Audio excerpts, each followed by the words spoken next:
नमस्कार दोस्तों। आज हम बात करने वाले हैं एक इम्पॉर्टेंट टॉपिक के बारे में। ठीक है, और ये टॉपिक काफ़ी ही इंटरेस्टिंग रहेगा in the field of MLOps। ठीक है, तो मैं इन सब चीज़ों के बारे में बात करूँगा कि MLOps क्या होता है, कैसे ये चीज़ें यूज़ होती हैं, ठीक है, और ये किस तरह से इसके बेनिफिट्स होते हैं।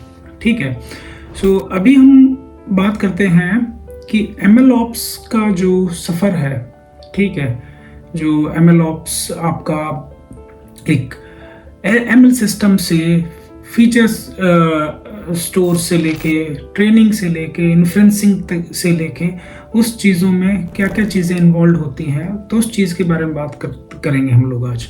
ठीक है, और अगर आप मशीन लर्निंग और आर्टिफिशियल इंटेलिजेंस फील्ड के बारे में इंटरेस्ट रखते हैं तो ये कंटेंट आपके लिए बहुत ही इंफॉर्मेटिव होगा। ठीक है, हम ये समझेंगे कि MLOps क्या होता है, उसके चैलेंजेस क्या हैं और कैसे फीचर ट्रेनिंग और इन्फ्लुएंसिंग पाइपलाइंस इन चैलेंजेस को सॉल्व करते हैं। ठीक है, तो चले शुरू करते हैं। तो सबसे पहले बात करते हैं व्हाट इज MLOps। ठीक है, MLOps होता क्या है। ठीक है, तो MLOps का फुल फॉर्म होता है मशीन लर्निंग ऑपरेशंस। ठीक है, तो ये एक सेट ऑफ प्रैक्टिसेस है।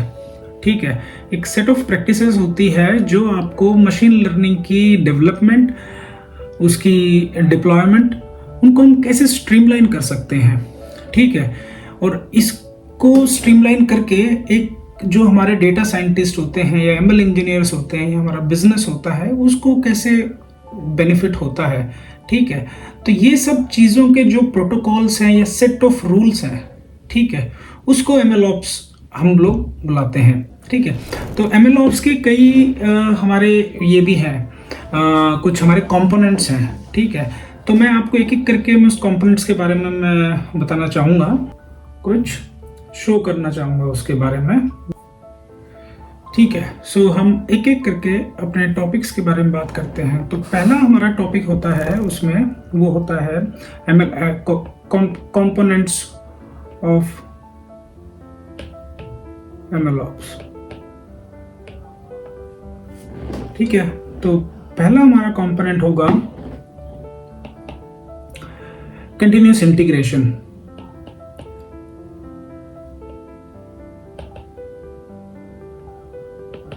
सो आइए समझते हैं कंटिन्यूअस इंटीग्रेशन क्या होता है। तो कंटिन्यूअस इंटीग्रेशन को हम लोग कई बार CI भी कहते हैं।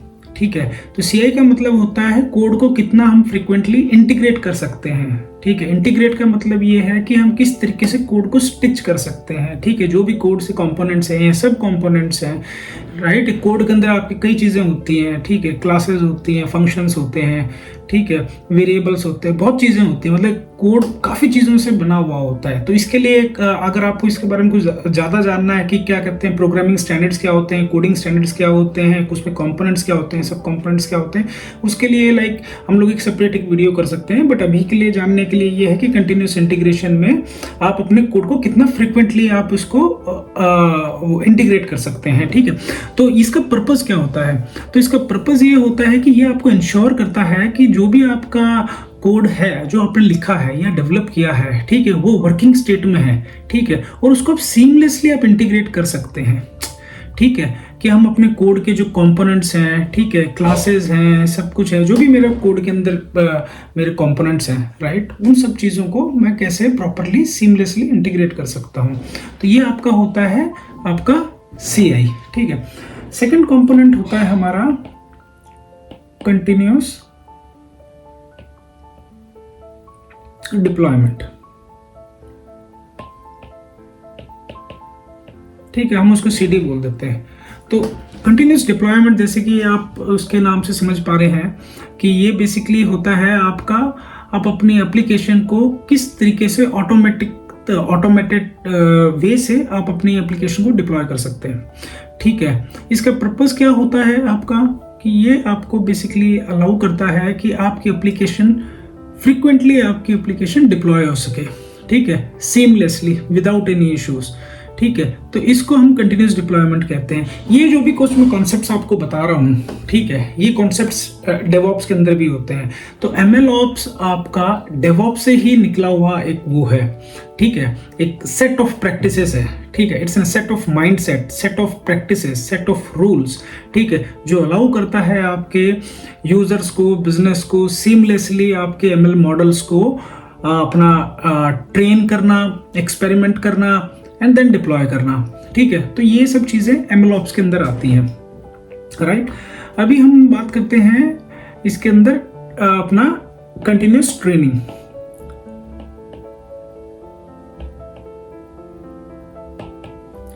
मेरी थोड़ी हैंडराइटिंग खराब है, so please bear with me. तो इसमें आपका होता है, एक तो आपने देखा हमारा होता है CI CD and continuous training. So continuous training क्या होती है? कंटिन्यूस ट्रेनिंग के अंदर आप बेसिकली अपने आप मॉडल को आप कंटिन्यूसली ट्रेन कर सकते हैं। ठीक है, कंटिन्यूसली ट्रेन करने के लिए आपको एक डेटा चाहिए। जो भी मॉडल है, जो भी मॉडल आपका परफॉर्म करेगा, आपका एक डेटा के ऊपर परफॉर्म करेगा। ठीक है, मतलब डेटा के ऊपर ट्रेन होगा, सॉरी। ठीक है, सो वो डेटा आपका क्लीन होना चाहिए। जितना अच्छा आपका डेटा होगा, ठीक है, उतना अच्छा आपका मॉडल होगा। ठीक है, so data equal to model. Okay, तो जब मैं ये बोलता हूं the good data equal to the better model,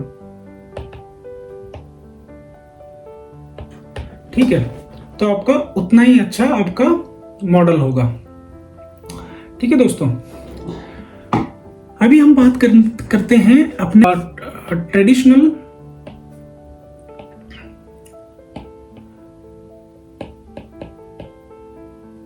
एमएलऑप्स के चैलेंजेस।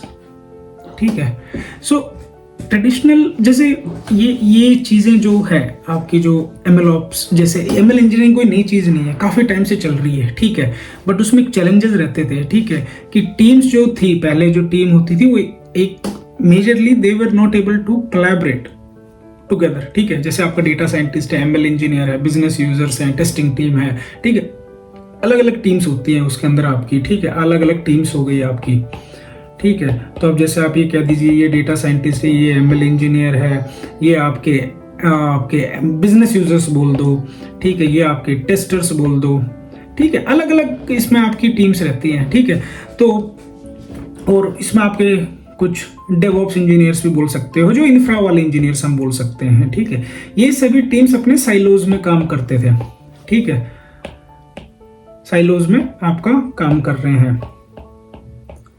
ठीक है, ये आपके साइलोज में आपके काम कर रहे हैं ये सब।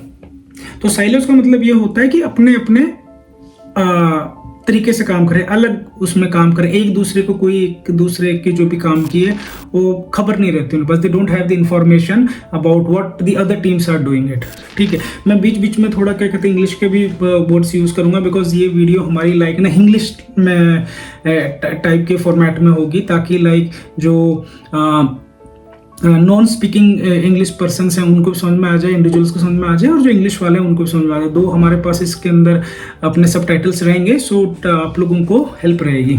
ठीक है, तो जैसे कि मैंने बताया आपको, जो कॉमन प्रॉब्लम्स थी, साइलो टीम। ठीक है, अलग अलग तरीके से, तो डिफरेंट टीम्स अपने साइलोज में काम कर रहे हैं, जिसमें कम्युनिकेशन गैप रहेगा आपका। ठीक है, एक बहुत बड़ा कम्युनिकेशन गैप रहता था आपका। ठीक है, कम्युनिकेशन गैप। ठीक है, सेकंड आपको क्या रहता था इसके अंदर, आपका जैसे साइलोज में काम कर रहे हैं, ठीक है, टीम साइलोज में काम कर रही है, तो लैक ऑफ ऑटोमेशन रहता था, लैक ऑफ ऑटोमेशन।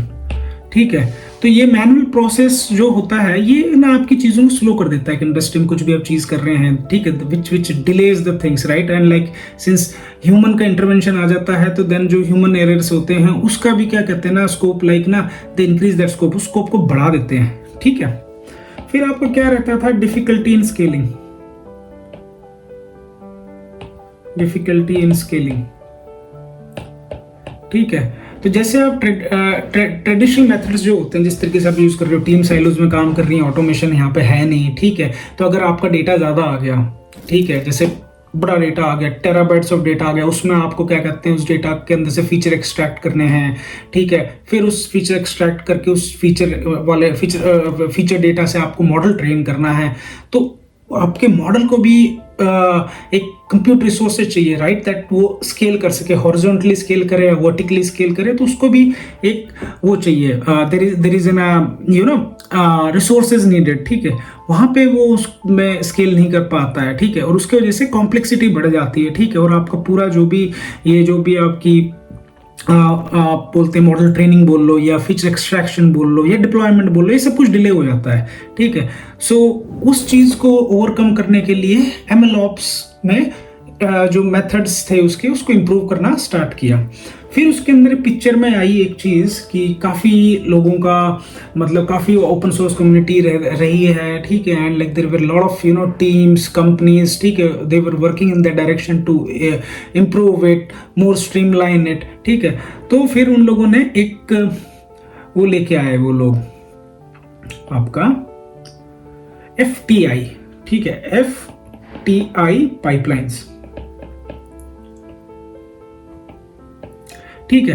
तो FTI का मतलब क्या होता है? FTI का मतलब होता है फीचर ट्रेनिंग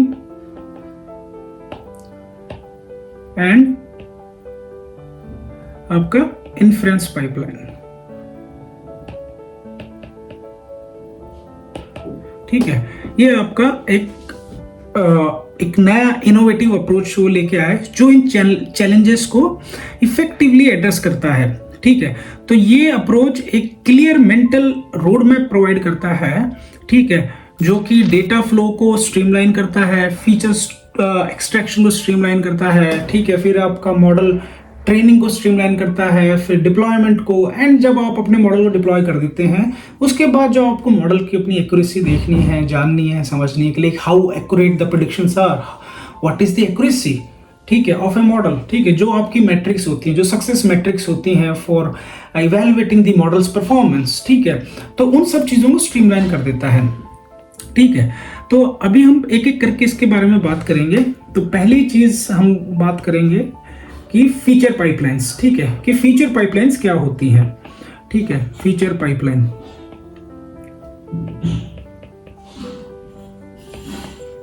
फीचर पाइपलाइन। सो फीचर पाइपलाइंस के अंदर क्या होता है कि डेटा को यूजफुल फीचर्स में ट्रांसफॉर्म करता है, ठीक है। आपके पास एक रॉ डेटा आया आपके पास, ठीक है, पूरा एक रॉ डेटा है आपके पास, ठीक है।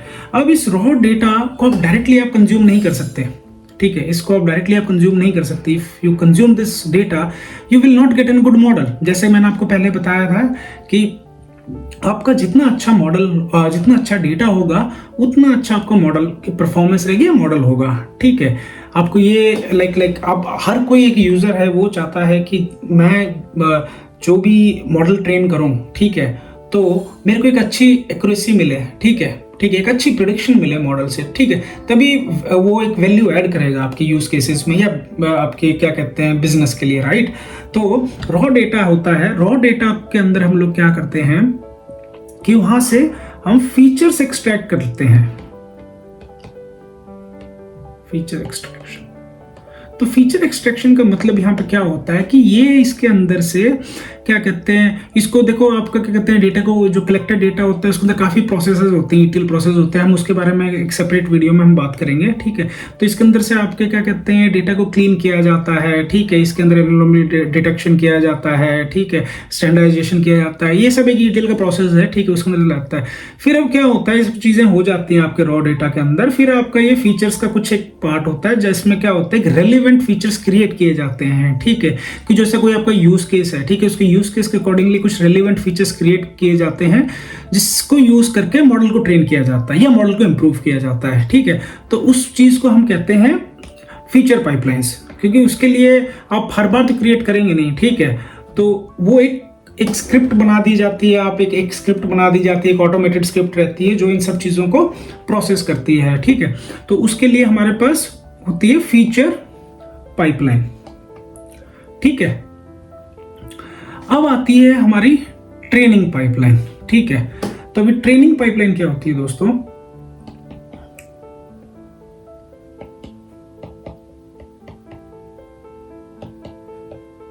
ठीक है। तो ट्रेनिंग पाइपलाइन क्या होती है कि आपके मॉडल को ट्रेन करना है। और ट्रेन कैसे करना है? उस फीचर्स को यूज करके, जो अपने फीचर पाइपलाइन के अंदर जो आपने किया, ठीक है, ये रॉ डेटा हो गया आपका, ये आपका फिर चला, फिर फीचर आपकी पाइपलाइन हो गई, ठीक है, फीचर पाइपलाइन से आपने फीचर्स एक्सट्रैक्ट कर लिए, ठीक है, फीचर्स एक्सट्रैक्ट कर, ये आपके फीचर्स भी आपके इनके स्टोर्स होते हैं, फीचर स्टोर्स होते हैं। मैं इसके बारे में एक बार ना आपको पूरा डिटेल में समझाऊंगा मैं। तो अभी के लिए जैसे आप समझ लिए, एक क्या कहते हैं आपका स्टोर है, ठीक है, आपने वहाँ पे स्टोर कर दिया, ठीक है, it can be an online storage और ऑफलाइन स्टोरेज, ठीक है, वहाँ पे अपने फीचर एक्सट्रैक्ट करके स्टोर कर दिए। जैसे आपका डेटाबेस हो गया, S3 हो गया, कुछ भी हो गया, तो आप ऐसे ही समझ लिए कि एक स्टोरेज है, वहाँ पे अपने अपने आके फीचर जो भी एक्सट्रैक्ट किए हैं वो आके अपने स्टोर कर दिए। अब इन फीचर्स को आपको यूज करना है, ठीक है, किस लिए यूज करना है? Just to train a model, ठीक है। तो मॉडल को ट्रेन करने के लिए आपकी एक मॉडल ट्रेनिंग पाइपलाइन होती है, ठीक है, मॉडल ट्रेनिंग पाइपलाइन होती है। तो अब ये क्या करती है, ये पाइपलाइन आपकी बेसिकली ये आपको एक राइट मॉडल ट्रेन किया जाता है उससे, ठीक है, based on the problem statement, ठीक है। इसके अंदर कुछ हम अपने हाइपर पैरामीटर्स को आइडेंटिफाई करते हैं जो आपकी मॉडल परफॉर्मेंस को एनहांस करते हैं, ठीक है, मतलब कुछ आपको ट्विक्स करने होते हैं इसके अंदर, ठीक है। तो हम इन चीज़ों के बारे में बात करेंगे। जैसे आपके हाइपर पैरामीटर होते हैं, राइट, हाइपर पैरामीटर। तो हाइपर पैरामीटर कुछ नहीं होता, जैसे कि कुछ कॉन्फ़िगरेशंस होती हैं, कुछ पैरामीटर्स होते हैं, कुछ प्रॉपर्टीज होती हैं, ठीक है, या एट्रीब्यूट्स होते हैं, कुछ भी आप बोल दो उसको, ठीक है। काइंड ऑफ मैं सिंपल वर्ड्स में बोलूँ तो एक पैरामीटर्स होते हैं, ठीक है, उसको आप क्या कहते हैं, उनकी कॉन्फ़िगरेशंस को ट्वीक करते हैं। ट्वीक का मतलब उसको आप क्या कहते हैं, इंक्रीज करते हो, डिक्रीज करते हो, ठीक है। बेस्ड ऑन दैट आप क्या कहते हैं ना, डिसाइड करते हो कि मेरा मॉडल अब ठीक है नहीं है, या whether this model is up to the mark or not, okay, accordingly that decision is made, right, to take it to the next step or not, right। next step का मतलब ये होता है कि should I deploy this model is qualified to deploy in the production or not, okay, or qualified to deploy on a certain environment or not, okay। तो वो चीज़ होती है। और तीसरी चीज़ इसमें क्या होती है, आपकी इन्फ्लुएंसिंग पाइपलाइन, इन्फ्लुएंसिंग पाइपलाइन होती है, ठीक है।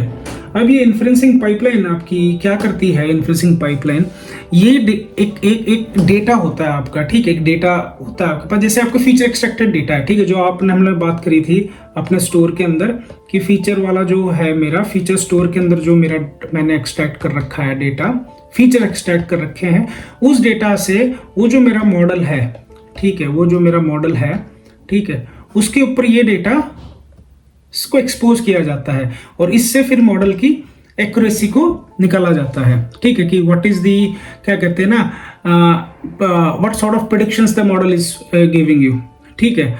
तो इसमें क्या होता है, आपका नए डेटा को प्री प्रोसेस करके, ठीक है, वो आपको मॉडल को एज ए इनपुट देते हैं, ठीक है। फिर आपका मॉडल इन्फ्लुएंसिंग चलता है, जो प्री प्रोसेस जो डेटा होता है आपको वो मॉडल के अंदर फीड किया जाता है और उससे प्रेडिक्शन क्या कहते हैं लेने के लिए, ठीक है, करने के लिए, ठीक है। फिर जो प्रेडिक्शन जो होती है उसके हिसाब से लाइक वो देखते हैं कि ठीक है ये मेरा मॉडल ठीक है नहीं है, ठीक है, इसकी प्रेडिक्शंस ठीक है नहीं है, तो उसके बेस के ऊपर आप अपने अपने फीचर्स को और अपना क्या कहते हैं ना न्यू फीचर्स को एक्सट्रैक्ट करना है नहीं करना है, ठीक है, या फीचर्स मैच कर रहे हैं नहीं कर रहे हैं, या हमें मॉडल को दोबारा रीट्रेन करना है, ठीक है। तो ये काइंड ऑफ ना डिसीजंस क्या कहते हैं ना बिजनेस ले सकता है, ठीक है, बिजनेस ले सकता है या आपके आर्किटेक्ट्स ले सकते हैं, ठीक है, या वेरियस स्टेक होल्डर्स ले सकते हैं, ठीक है। तो इससे आपको ना एंड टू एंड आपका जो चीज़ होता है, ठीक है, मतलब मॉडल के लिए कि मेरा मॉडल ठीक है या नहीं, ठीक है, वो डिसीजंस आप ले सकते हैं। तो अगर मैं इसको एक बड़े ही एक लेमन टर्म्स के अंदर आपको समझाऊं मैं इसको डायग्राम के अंदर, तो इसमें क्या होता है, ये आपका हो गया आपका फीचर, आपका हो गया फीचर स्टोर, ठीक है। इसको आप मॉडल रजिस्ट्री हम बोल सकते हैं। मॉडल रजिस्ट्री का मतलब क्या होता है कि जहां पे आप अपने मॉडल्स को प्लेस करते रहते हैं, ठीक है, राइट। तो ये मॉडल रजिस्ट्री है।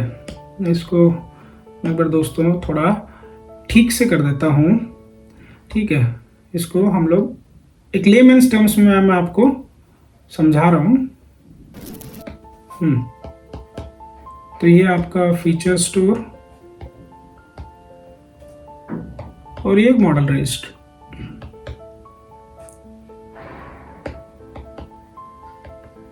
ठीक है, तो ये आपकी हो गई फीचर पाइपलाइन जो हमने ऊपर बात करी थी, फीचर पाइपलाइन।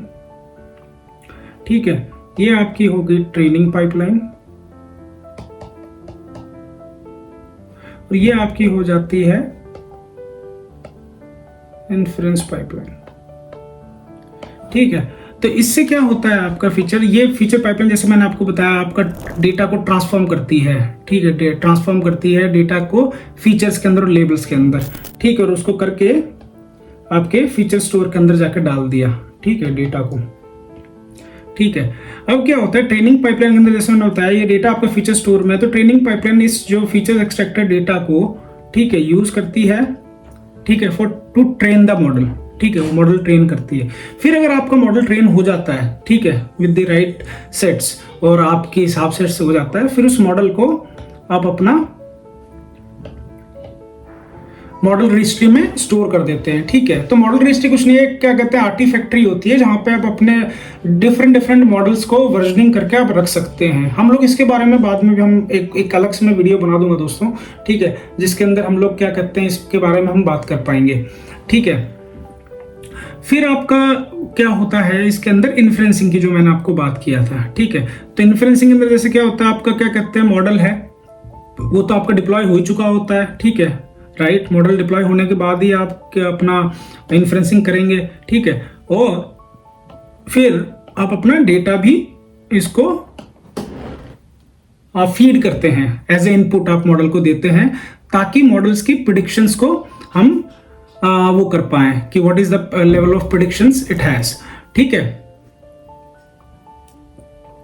और ये हमारी फिर अपना एआई प्रोडक्ट होता है जिसके साथ ये मॉडल वो होता है, इंटीग्रेटेड होता है। ठीक है, इंटीग्रेटेड होता है ये मॉडल। ठीक है, तो ये सब चीजें, ये बड़ा ही एक लेमैन टर्म्स मैंने आपको समझाया है कि ये कैसे आपका फीचर ट्रेनिंग और इन्फ्रेंसिंग पाइपलाइन हेल्प करती हैं। ठीक है, इस पूरे MLOps प्रोसेस को स्ट्रीमलाइन करने के लिए ये एक डीकपलिंग का तरीका हो जाता है कि फीचर एक अलग पाइपलाइन हो गई है, ट्रेनिंग एक अलग पाइपलाइन है, इन्फ्रेंसिंग एक अलग पाइपलाइन है। ठीक है, तो इससे आप मॉडलर तरीके से आप कंट्रोल कर सकते हैं। एक यूजर पास मोर कंट्रोल रहता है, मोर विजिबिलिटी रहती है। ठीक है, कि उसकी पाइपलाइंस में इशू क्या चल रहा है। ठीक है, कहीं इशू है तो what is the exactly issue is. ठीक है, so that they can identify the issue correctly, right, and they can trouble shoot it, right. And इसमें क्या रहता है कि इसमें जो भी हमारी टीम्स हैं, ठीक है, हमारी डेटा टीम है, हमारी डेटा साइंटिस्ट हैं, हमारे ML इंजीनियर्स हैं, हमारे डेवऑप्स इंजीनियर्स हैं, ठीक है, हमारे बिजनेस यूजर्स हैं और या स्टेक होल्डर्स हैं, टेस्टिंग टीम है, ये सब लोग क्या कहते हैं ना, दे कोलैबोरेट विद ईच अदर। ठीक है, to deliver the right models, ठीक है, which are fit for the productionization, which solves their use cases, ठीक है, and they are more faster to the market, okay, instead of like taking like months to go on a production, right, वो हम लोग we can easily deploy the production in a faster way, right. Because देखो आज के world में जिस तरीके से AI जेन AI आ रही है, ठीक है, तो हमें डेली कुछ ना कुछ क्या कहते हैं ना फीचर्स लेके आने हैं। ठीक है, और दूसरा जो मेरा मॉडल है वो हाईली एक्यूरेट होना चाहिए। ठीक है, it should make right predictions, right, it should given right answers to the users. और अगर यूजर्स को लगता है कि मॉडल की परफॉर्मेंस वो नहीं है या मॉडल की एक्यूरेसी नहीं है, तो इट मीन्स आपको समझ जाना चाहिए कि मॉडल की क्या कहते हैं ना परफॉर्मेंस डिग्रेड हो गई है। सो अगर आपको मॉडल की परफॉर्मेंस को अपग्रेड करना है, how you can do that, you can do with the right data, right. ठीक है, आपको you have to extract the right features out of that data or create the right features out of that, you know, your raw data. Then only you will able to feed that feature data to train a model. ठीक है, और then you will get a good model, and once you get a good model you will deploy it and use the inferencing mechanism ताकि वो उससे आप अपने model को predict कर पाए, कि वो मॉडल प्रेडिक्ट कर पाए कि ये क्या मेरे को रिजल्ट्स देना है, क्या मेरे को आउटपुट देना है यूजर्स को। ठीक है, तो ये सब चीजें होती हैं FTI पाइपलाइंस के अंदर। ठीक है दोस्तों। तो इसके अंदर ना आपके अलग अलग प्रैक्टिकल एग्जांपल्स भी होते हैं, ठीक है, जैसे यूजर्स को करना होता है, जैसे एयर क्वालिटी प्रोडिक्शन करना है, जैसे आप दिल्ली एनसीआर की बात करो, ठीक है, तो वहाँ पे लाइक आपको देखना है कि मेरा अगले हफ्ते मेरा कैसा मेरा एयर क्वालिटी रहेगा, ठीक है। तो उसमें आपको क्या करना है, आपको फीचर पाइपलाइंस आपको जो बनानी है, ठीक है, उसकी पहले तो उसके अंदर आप एक डेटा कलेक्ट करोगे, ठीक है, उसके अंदर आपका वेदर डेटा होगा, उसके अंदर आपका पोल्यूशन लेवल होगा, ट्रैफिक डेटा होगा, ये सब तरह का डेटा लिया जाता है, ठीक है। फिर उसके बाद आपको डेटा इंजीनियरिंग टीम क्या करती है, वो डेटा को क्लेंस करती है, क्लीनिंग करती है, ठीक है, उसके अंदर से वो देखती है कोई मिसिंग वैल्यूज है या नहीं, ठीक है, या कुछ अननेसेसरी नॉइज है या नहीं, तो उन सबको ना वो रिमूव करते हैं, ठीक है। That is data standardization process या ईटीएल प्रोसेस, कुछ भी बोल लो आप, ठीक है, उसको एक्सट्रैक्ट करेगा, ट्रांसफॉर्म करेगा, क्लीन करेगा, स्टैंडर्डाइज करेगा, नॉर्मलाइजेशन करेगा, what not, there are it's an another topic, ठीक है, जिसमें हम डिटेल में जा सकते हैं। फिर उसके अंदर से आपके फीचर इंजीनियरिंग आती है, ठीक है। तो फीचर इंजीनियरिंग क्या करती है, उसके अंदर they basically get the relevant features, like जैसे उसके अंदर टेम्परेचर की वो वैल्यू निकाल के लिया आएगा, ठीक है, ह्यूमिडिटी निकाल के लिया आएगा, विंड स्पीड निकाल के लिया जाएगा, ठीक है। अगर उसमें नहीं है तो उसको क्रिएट करेगा बेस्ड ऑन दैट डेटा, ठीक है। तो वो एक फीचर इंजीनियरिंग के अंदर आ जाता है, उसके लिए स्क्रिप्ट्स लिखी जाती हैं, ठीक है, पाइथन के अंदर बेसिकली लोग लिखते हैं, तो उसके अंदर स्क्रिप्ट्स लिखी जाती हैं। तो इन सब जैसे रिलेवेंट फीचर्स को क्रिएट किया जाता है, टेम्परेचर हो गया, ह्यूमिडिटी हो गया, आपका विंड स्पीड हो गई, ठीक है। अब ये सब चीजें करने के बाद, ठीक है, फिर आपकी आती है ट्रेनिंग पाइपलाइन। तो ये जो डेटा मैंने आपको बताया, टेम्परेचर हो गया, ह्यूमिडिटी हो गया, विंड स्पीड हो गया, इस सब को आप एक फीचर स्टोर के अंदर स्टोर कर देते हैं, ठीक है। और फिर उसके बाद आपका क्या होता है, ट्रेनिंग पाइपलाइन होती है, ठीक है, जिसमें आपको ट्रेनिंग पाइपलाइन जो हमारा ये वाला पार्ट है, ये वाले पार्ट का हमने डिस्कस कर लिया है। इसके अंदर से आपका टेम्परेचर, ठीक है, आपका विंड स्पीड, ठीक है, और ह्यूमिडिटी, ठीक है, ये सब पूरा डेटा लेके उसने फीचर स्टोर के अंदर स्टोर कर दिया। बट अब मेरे को करना है ट्रेनिंग पाइपलाइन को रन, ठीक है। अब मेरे को ट्रेनिंग पाइपलाइन को रन करना है, तो उसके अंदर मेरे को क्या करना होगा, मेरे को क्या कहते हैं, एक अपना मॉडल को ट्रेन करना उस डेटा से, ठीक है। तो एक रिग्रेशन मॉडल मेरे को सिलेक्ट करना पड़ेगा, ठीक है, फॉर द प्रेडिक्शन, ठीक है। फिर मेरे को उसके अंदर से मेरे को उसके बेस्ट हाइपर पैरामीटर्स को मेरे को ट्यून करना पड़ेगा, और जो मैंने जो डेटा लिया है, जो फीचर डेटा लिया है, उसको यूज करके मेरे को मॉडल को ट्रेन करना होगा, ठीक है। यूजिंग दी ट्रेनिंग पाइपलाइन मैं उसको ट्रेन करूंगा, राइट। फिर मेरा मॉडल ट्रेन हो गया, क्रिएट हो गया, मैं उस मॉडल को ले जाके मैं अपने मॉडल रजिस्ट्री के अंदर मैंने स्टोर कर दिया, ठीक है।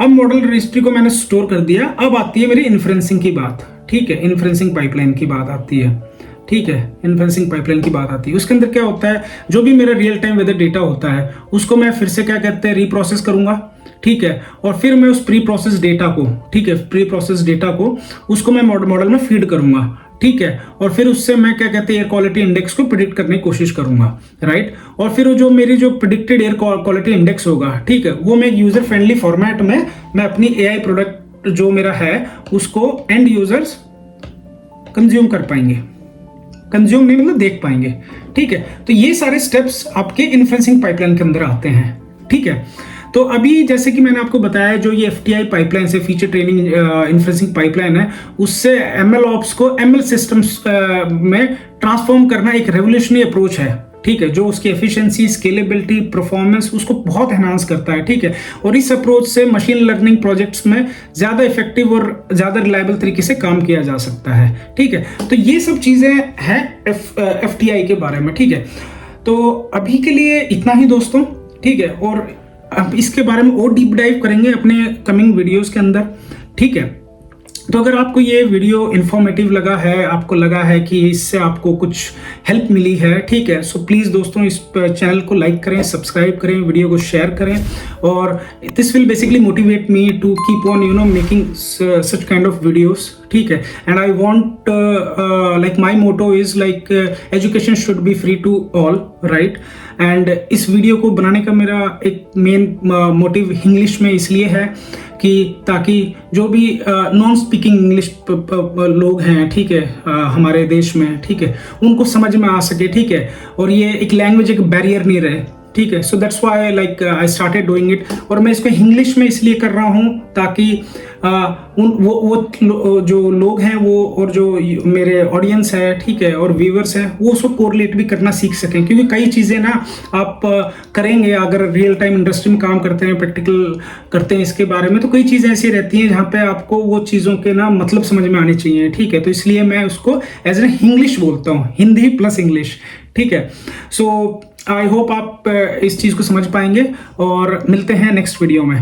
थैंक यू दोस्तों।